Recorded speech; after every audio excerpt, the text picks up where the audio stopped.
Amrit is asking, she's doing well on Evorel Conti, but friends and colleagues have said that the patches aren't so good because they're not natural like Utrogestan.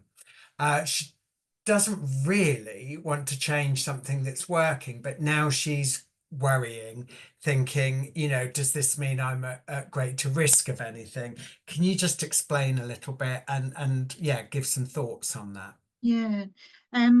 So there's no need to change something that's working really well, because I think if you found something that has made you feel like yourself again, then you probably wouldn't want to rock the boat. There's pros and cons to the Evorel Conti. It is very, very popular, so I'm not surprised that you're on it, because well, I do have a lot of patients on it, and it seems to be the kind of standard prescription.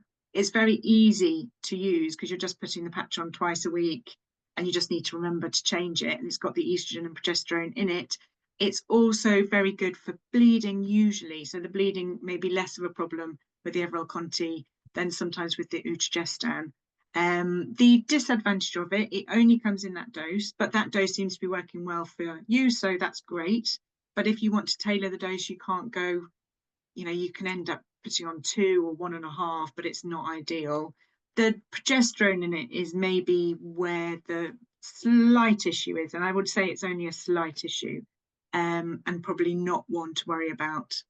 With Amrit's concerned, probably make an appointment with your doctor, menopause specialist, just to make sure you're on the right thing for you and that you can weigh up the pros and cons.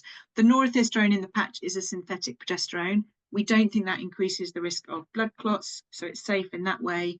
It's maybe a marginal difference in terms of breast cancer risk, so it depends on age, other risk factors, lifestyle factors that may affect your risk. But if you're in your mid-40s with no other risk factors and this is working well for you, then I would probably not rock the boat.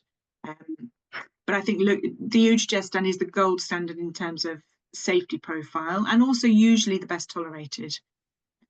So I think a conversation with the doctor who prescribed it, just to weigh up the pros and cons based on her own risk factors, medical history, family history. Yeah. Okay. Lovely.